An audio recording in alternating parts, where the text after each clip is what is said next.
السلام عليكم ورحمة الله وبركاته نحمده ونصلي على رسوله الكريم قال الله عز وجل في القرآن العظيم والفجر وليال عشر صدق الله المولانا العظيم وصدق رسوله النبي الكريم সুপ্রিয় দর্শক মণ্ডলী কাছে দূরে দেশে এবং প্রবাসে যে অবস্থান থেকে চোখ রেখেছেন নিউজ 24 এর পর্দায় সকলকে স্বাগত জানাচ্ছি।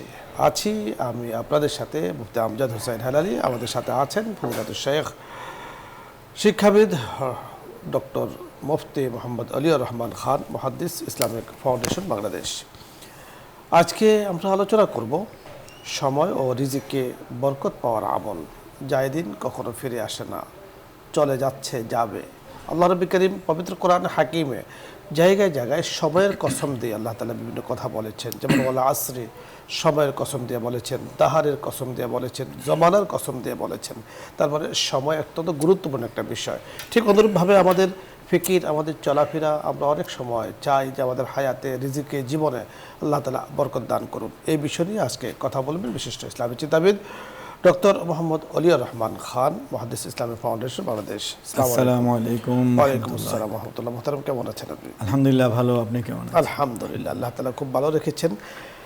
আজকে আপনার কাছে আমরা জানবো যে আসলে আমাদের জীবন তো চলে যাচ্ছে, সময়ও চলে যাচ্ছে, কখনো ফিরে আসে না। দেখতে দেখতে একটি বছরে কিন্তু পার হয়ে যাচ্ছে। মাহে রমাদান আমার সামনে আছে, শাবান মাস। সব কিছু মিলিয়ে সময়ের বরকত কিভাবে আমরা পাবো, রিজিকে বরকত কিভাবে পাবো, এই বিষয়টি আপনার কাছে শুনবো আমরা। জি, ধন্যবাদ। আউযু বিল্লাহি মিনাশ শাইতানির রাজিম। বিসমিল্লাহির রহমানির রহিম। ইযা জাআ আজালুহুম ফালা ইস্তাকদিমুনা সাআতান ওয়ালা ইস্তাখিরুন। আল্লাহ রাব্বুল আলামিন আমাদেরকে কুরআনুল কারীমের মাধ্যমে জানিয়েছেন যে মানুষের যখন মৃত্যুর সময় আজাল চলে আসবে তখন তা পিছাবেও না, আর আগানোরও কোনো সুযোগ নেই। আল্লাহ তাআলা জীবন ও মৃত্যুর মধ্যে আমাদেরকে একটি মেয়াদ বা একটি সময়কাল দিয়েছেন এই পার্থিব জীবন পরিচালনা করার জন্য। তিনি বলেছেন তার পরিচয়ে, আল্লাযী খালাকাল মাউতা ওয়াল হায়াতা লিয়াবলুয়াকুম আইয়ুকুম আহসানু আমালা। আল্লাহ মহান, যিনি মৃত্যু এবং জীবন সৃষ্টি করেছেন যেন তিনি যাচাই করে স্পষ্ট করতে পারেন যে তোমাদের মধ্যে কে উত্তম আমল করে। সুতরাং আপনার প্রশ্নের এই বিষয়গুলো এই দুটি আয়াতে অত্যন্ত জোরালোভাবে এসেছে যে আমল এবং নিজের আজাল বা মৃত্যুর সময় এগুলোকে স্মরণ করে আমাদেরকে আমল করতে হবে এবং সেই আমলের কারণে আল্লাহ আমাদের রিজিকেও বরকত দান করবেন। আল্লাহ রাসূল সাল্লাল্লাহু আলাইহি ওয়াসাল্লামের একখানা হাদিস আছে যে খায়রুন নাস মান হাসুনা আমালু ওয়া যাদা উমরু আও কামা ক্বালা আলাইহিস সালাতু ওয়াস সালাম। অথবা অন্য জায়গায় আছে মান তালা উমরু ওয়া হাসুনা আমালু। যার বয়স বা হায়াত বৃদ্ধি পায়, পাশাপাশি তার আমল সুন্দর হয়, তার ইবাদত সুন্দর হয়, তার দান, অনুদান, ইখলাস পূর্ণ কাজগুলি সুন্দর হয়, সে হলো ভালো মানুষ, সে হলো আল্লাহর কাছে প্রিয় মানুষ। আল্লাহ তাআলা তার কাছে সম্মানিত মানুষের পরিচয় বলেছেন যে ইন্না আকরামাকুম ইনদাল্লাহি আতকাকুম। তোমাদের মধ্যে সম্মানিত হলো আল্লাহর কাছে সেই ব্যক্তি যে বেশি পরহেজগার। তো আমরা আল্লাহ রাসূল সাল্লাল্লাহু আলাইহি সাল্লামের জীবনেও দেখি যে তিনি এই দোয়াগুলিই করতেন। তিনি রিজিক বৃদ্ধির দোয়া করতেন এবং আল্লাহর কাছে তৌফিক কামনা করতেন, হায়াত বৃদ্ধির দোয়া করতেন এবং তিনি নেক হায়াত চাইতেন। যেন নেক হায়াতের অর্থ হলো যে হায়াতে আল্লাহর ইবাদত থাকে, ইখলাস থাকে, পরকাল ভাবনা থাকে এবং কোনো পাপ পঙ্কিলতা না থাকে, অনুপস্থিত হয়। তো আল্লাহ তাআলা আমাদেরকে এই শিক্ষাই দিয়েছেন। তিনি বলেছেন উদউনি আস্তাজিব লাকুম, তোমরা দোয়া করো আমি দোয়ায় সাড়া দিব। তিনি বলেছেন ইয়া ইবাদিয়াল্লাযীনা লা তাকনাতু কুল ইয়া ইবাদিয়াল্লাযীনা আসরাফু আলা আনফুসিহিম লা তাকনাতু মির রাহমাতিল্লাহ। যে যারা নিজের জীবনের উপর গুনাহ করে, অন্যায় করে, মন্দ কথা বলে, মন্দ কাজ করে জুলুম করেছ, সীমালঙ্ঘন করেছ, তারা আল্লাহর রহমত থেকে নিরাশ হয়েও না। তো আমরা মনে করি যে এই দোয়াগুলি করা উচিত। আল্লাহ রাসূল যেগুলি শিক্ষা দিয়েছেন যে আল্লাহুম্মা জিদনা ওয়ালা তানকুসনা, আল্লাহুম্মা আকরিমনা ওয়ালা তুহিন্না, আল্লাহুম্মা আতিনা ওয়ালা তাহরিমনা। তারপর আল্লাহ কাছে আল্লাহুম্মা বারিক লানা ফিমা রাযাকতানা ওয়া কিনা আযাবান নার, আল্লাহ আমাদের রিজিকে বরকত দান করুন এবং আমাদেরকে আমাদের হায়াত বাড়িয়ে দিন এবং পরকালের জাহান্নামের শাস্তি থেকে হেফাজত করুন। তো এই দোয়া এবং চেষ্টার মধ্য দিয়ে যেতে হবে। বারাকা হবে, সকালে ওঠার মধ্যে বারাকা আছে, হাদিসে আছে যে ব্যক্তি ফজরের সময় উঠবে এবং আর ঘুমাবে না, ইবাদত করবে, তার বারাকা হবে। যে ব্যক্তি ওযুর হালতে থাকবে তার আমলে বারাকা হবে। যে ব্যক্তি জামাতের সঙ্গে নামাজ আদায় করবে তার জীবনে আমলে রিজিকে বারাকা হবে। যে ব্যক্তি 5 ওয়াক্ত নামাজ আদায় করবে, সে হাদিসেও আছে যে আল্লাহ রিজিক বৃদ্ধি করে দিবেন। এবং যে ব্যক্তি দান করবে, অন্যকে দিবে, আল্লাহ তাকে অসংখ্য গণিত উৎস থেকে তাকে দিবেন। এবং এটা পরীক্ষিত, আমরা দেখেছি যে আপনি একজনকে 1000 টাকা দেন, আপনি অন্য জায়গায় আল্লাহর কাছ থেকে 3000 টাকা 10,000 টাকা পেয়ে যাবেন। তো এরকম একেবারেই হাদিয়া হিসাবে, উপহার হিসাবে মানুষকে দেওয়া, এগুলি বারাকা আছে। আপনি চমৎকার বলছিলেন। দর্শক মণ্ডলী, মুফতি অলিউর রহমান খান বড় চমৎকারভাবে আমাদেরকে বোঝাতে চেয়েছেন, বলতে চেয়েছেন যে সময়ও আল্লাহ পাকের দেয়া, রিজিকও আল্লাহ পাকের দেয়া। ঠিক এই বিষয়গুলোকে আমি যেভাবে মূল্যায়ন করব, আল্লাহ তাআলা এভাবে কিন্তু আমাকে বরকত দেবেন। আমাদের বুজুর্গানেদিন বলেছেন যেগুলো রাবারের মতো, আমি যখন টানবো, রাবার যেমন টানলে বড় হয়, না টানলে ছোট হয়, ঠিক আমার সময়, আমার রিজিককেও আমি আল্লাহ তাআলার কাছ থেকে চেয়ে যত বেশি চাবো, আল্লাহ পাক কিন্তু তত বেশি আমাকে দেবেন। শর্ত হলো চাওয়া, শর্ত হলো আল্লাহ তাআলার কাছ থেকে চেয়ে নেয়া। কারণ মুহতারাম অলিউর রহমান খান সাহেব একটি আয়াত বলেছেন যে আল্লাহ পাকের বরাদ্দ যে হায়াত সময় আমাদেরকে আল্লাহ তাআলা দিয়েছেন, এটা যখন যার ফয়সালা হয়ে যাবে তখন কিন্তু 1 সেকেন্ড আগে বা পরে যাওয়ার কোনো সুযোগ নেই। আল্লাহ তাআলা ডাকে সাড়া দিতেই হবে। সেই হলো যে এই সুন্দর জীবন, এমন জীবন আমাদের তৈরি করতে হবে, এমন জীবন বানাতে হবে, আল্লাহ তাআলার কাছ থেকে গড়ে নিতে হবে যে জীবনটা আমার জন্য সুখকর হয়। আমি চলে যাব, সারা জগৎ আমার জন্য কান্না করবে, মানুষ কান্না করবে, গাছপালা তরুণতা কান্না করবে, যেন একটা বিষণ্ণতা বিরাজ করবে। করেছেন আলহামদুলিল্লাহ, আমাদের অনেকেই এত সুন্দর জীবন ধারণ করেছেন, এত সুন্দর জীবন। আমি আদা মিনিটে যদি ওই আয়াতটা একটু বলি, খুব প্রাসঙ্গিক, যে আহাদাকুমুল মাউতু ফায়াকুল রাব্বি লাউলা আখারতানি ইলা আজালিন করিব ফাসাদদাকা ওয়া আকুম মিনাস সালিহিন। মানে যখন কারো মৃত্যু এসে যাবে তখন সে বলবে যে আল্লাহ আমাকে যদি আরেকটু সময় দিতেন তাহলে আমি দান করতাম। এখন উলামায়ে কেরাম বলেছেন যে মানুষ একেবারে শেষ মুহূর্তেও আক্ষেপ করবে যে আমাকে আরেকটু হায়াত দেন, আমি নামাজ পড়বো, এটা বলেন নাই। আমাকে একটু হায়াত দেন, আমি আরেকটু জিকির করবো, ওমরা করবো, হজ, এটা না, বলা হয়েছে আমি দান করব। তাহলে দেখা যাচ্ছে যে এই যে আমল, দান এবং মানুষের মৃত্যুর সময় বৃদ্ধি হওয়া, এগুলির সম্পর্ক আছে, নিঃসন্দেহে সম্পর্ক আছে। এবং দানের দ্বারা বালা মুসিবত আল্লাহ তাআলা দূর করেন, হায়াতকে বরকতময় করেন। আস-সাদকাতু তারুদ্দুল বালা ওয়া তাজিদু ফিল উমরি। দর্শক মণ্ডলী, আশা করছি আলোচনা আপনারা বুঝতে পেরেছেন। আপনাদের কথা শুনবো এখন। প্রথমে যিনি লাইনে আছেন, আসসালামু আলাইকুম ওয়া রাহমাতুল্লাহ। দর্শক পরিচয় বলে আপনি প্রশ্ন করুন, আমরা চেষ্টা করব কথা বলার জন্য। আসসালামু আলাইকুম। ওয়ালাইকুম আসসালাম ওয়া রাহমাতুল্লাহ। জি, টিভির ভলিউম কমিয়ে আপনি প্রশ্ন করুন। এক নাম্বার প্রশ্ন, মৃত ব্যক্তির নামে কোরআন খতম দিলেছি, মৃত ব্যক্তি সে ব্যক্তির জন্য দোয়া করে। 2 নাম্বার প্রশ্ন, কোন কোন জায়গায় আর কিরকম মানুষকে দান খরচ করা যাবে। আর 3 নাম্বার, কিস্তির জন্য কেউ যদি টাকা ধার চাইতে আসে তাহলে কি টাকা ধার দেওয়া যাবে? ধন্যবাদ। আমরা কথাগুলো বুঝতে পারছি না, যতটুকু বুঝতে পেরেছি আপনার জন্য দোয়া করছি। দোয়া চেয়েছেন, আল্লাহ তাআলা আপনার মনের আশা পূরণ করুন, যে উদ্দেশ্যে দোয়া চেয়েছেন আল্লাহ তাআলা কামিয়াব করুন। আরেকটি বিষয় জানতে চেয়েছেন, সে বুঝতে পেরেছেন? আমি প্রথম প্রশ্নটি অস্পষ্ট মনে হলো, দ্বিতীয়টি বুঝতে পেরেছেন। তিনি দান কাকে কাকে করবেন জি, দানের খাত জানতে চেয়েছেন। জি, তো এখন দানের খাতগুলো যদি আমরা যাকাতের ক্ষেত্রে বলি তাহলে 8টি খাত আল্লাহ নির্ধারণ করে দিয়েছেন সূরা তাওবার 60 নম্বর আয়াতে। ইন্নামাস সাদাকাতু লিল ফুকারা ওয়াল মাসাকিন, ফকির, মিসকিন এবং ঋণে জর্জরিত ব্যক্তি, মুসাফির ব্যক্তি, তারপর আপনার একেবারে যারা দান বা যাকাত বিভাগে কর্মচারী ইত্যাদি। আর সাধারণ দানের ব্যাপারে বলা হয়েছে যে আপনার যাকে মনে হয় যে তিনি আপনার চেয়ে অভাবী অথবা উপস্থিত তার প্রয়োজন আছে, সে ব্যক্তি আপনার চেয়ে ধনী হলেও তাকেও দিতে পারেন। মানে এই সাধারণ দানের ক্ষেত্রে কোনো মানদণ্ড বা তার আর্থিক সামর্থ্য বিবেচনা করতে হবে না। এই সেক্ষেত্রে এবং ইসলাম কত সুন্দর যে আপনার দান যদি আপনার কাউকে মনে হয় যে তার একটা কম্বল দরকার, তার চিকিৎসার জন্য টাকা পয়সা দরকার, তার একটা ব্যবসা দরকার, তার মেয়ের বিয়ে দরকার, আপনি তাকে তা দিবেন, উপহার বলে দিবেন, তার সময় উপযোগী আপনি হাদিয়া বলবেন, উপহার বলবেন। স্থানকাল পাত্র ভেদে এবং প্রয়োজন অনুপাতে দান করা এটা অত্যন্ত তাৎপর্যপূর্ণ। ধন্যবাদ। পরের দর্শক, আসসালামু আলাইকুম রহমতুল্লাহ। আসসালামু আলাইকুম। ওয়ালাইকুম আসসালাম। সালাম। জি, আমার দুইটা প্রশ্ন। জি বলুন।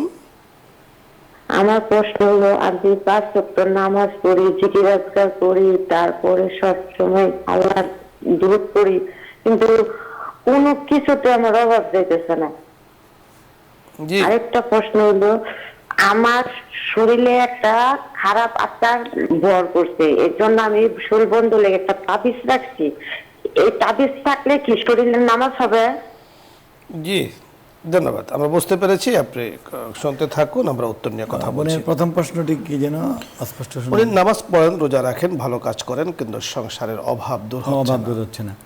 আসলে দেখুন, এই আল্লাহ তাআলা কিছু মানুষকে একটু ধৈর্য সবরের জীবন দিবেন, এটার বিনিময়ে বা এটার কারণে পরকালে তাকে অনেক ভালো জীবন দিবেন, এটা আল্লাহর সিদ্ধান্ত।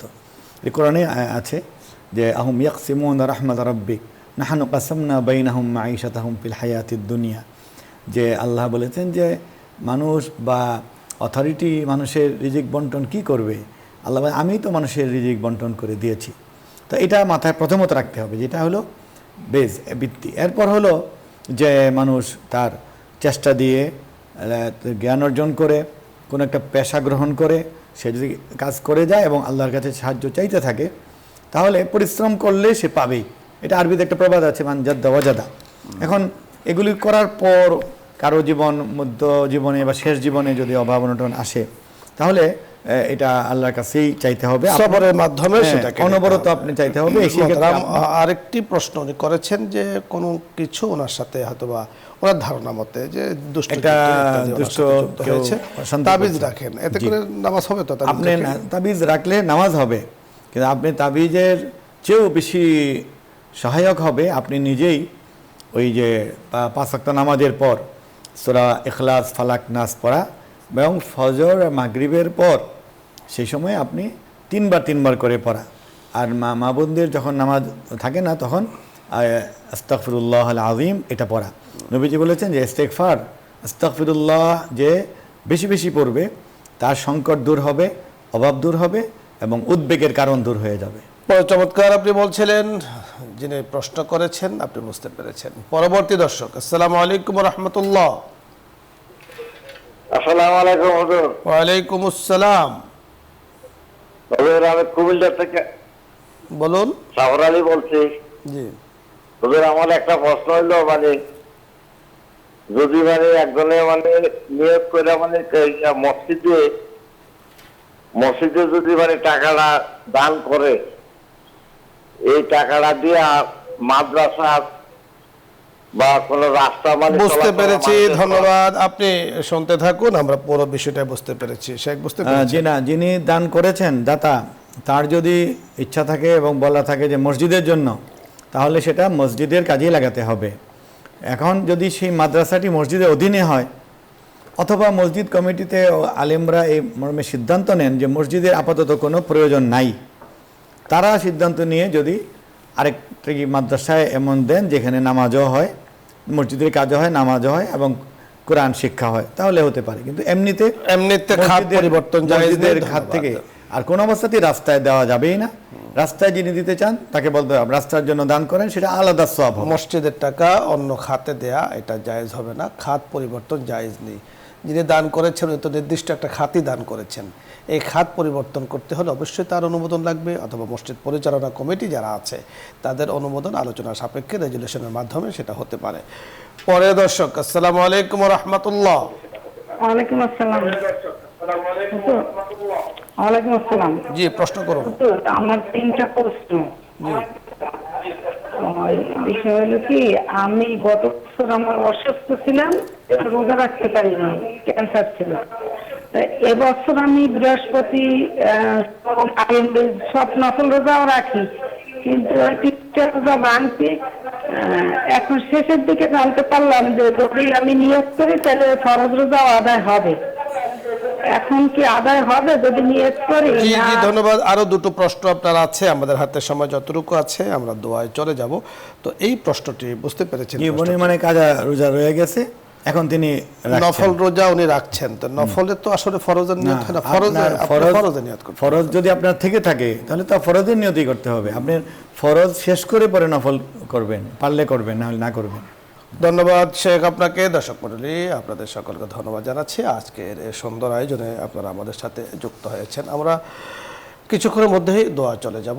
যত বেশি দোয়া করা যায়, দোয়াটাই হলো মুমিনের হাতিয়ার। আমরা দোয়া করব নিজেদের জন্য, দোয়া করব আমাদের অত্র প্রতিষ্ঠানের জন্য, দোয়া করব বসুন্ধরা পরিবারের জন্য, দোয়া করব সারা জাহানের উম্মতে মুসলিমার জন্য। বিশেষ করে যিনি ইন্তেকাল করেছেন গতকালকে, সর্ববৃহৎ জানাজা হয়ে গিয়েছে বিশ্বের মধ্যে, সাবেক 3 বারের প্রধানমন্ত্রী, যিনি দেশনেত্রী, আপসহীন নেত্রী ছিলেন, ওনার জন্য আমরা দোয়া করছি। আল্লাহ তাআলা যেন ওনাকে মাফ করে দেন এবং লম্বা হায়াত আল্লাহ তাআলা দিয়েছেন। অনেকগুলো অর্জন ওনার আছে, প্রায় 80 বছর হায়াত আল্লাহ তাআলা ওনাকে দিয়েছেন। 1945 সালে উনি দুনিয়ার বুকে আগমন করেছেন, 2025 সালে ইন্তেকাল করেছেন। এই লম্বা হায়াত আল্লাহ তাআলা ওনাকে দিয়েছেন, অনেকগুলো নেকের কাজ, ভালো কাজ করেছেন। আল্লাহ তাআলা কবুল করেন, মঞ্জুর করেন, জান্নাতের ঠিকানা দান করেন। দর্শক মণ্ডলী, এই কামনা করে আজকের মতো আমরা বিদায় নিচ্ছি। এখন দোয়া হবে, দরুদ ইস্তেগফার পাঠ করি। আল্লাহুম্মা সাল্লি আলা সাইয়্যিদিনা سيدنا ونبينا وشفيعنا وحبيبنا ومولانا محمد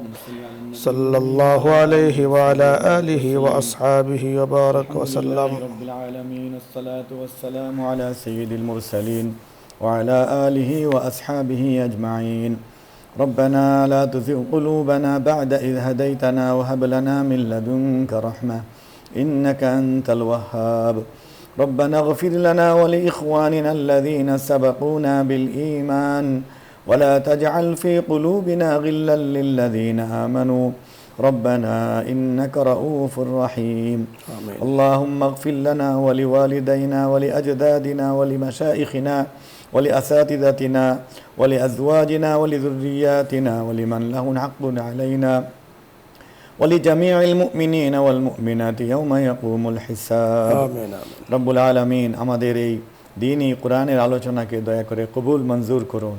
আমিন। ইয়া আল্লাহ, আমাদের দরুদ ইস্তিগফার এবং এই দ্বীনি কথাগুলিকে দয়া করে কবুল করুন।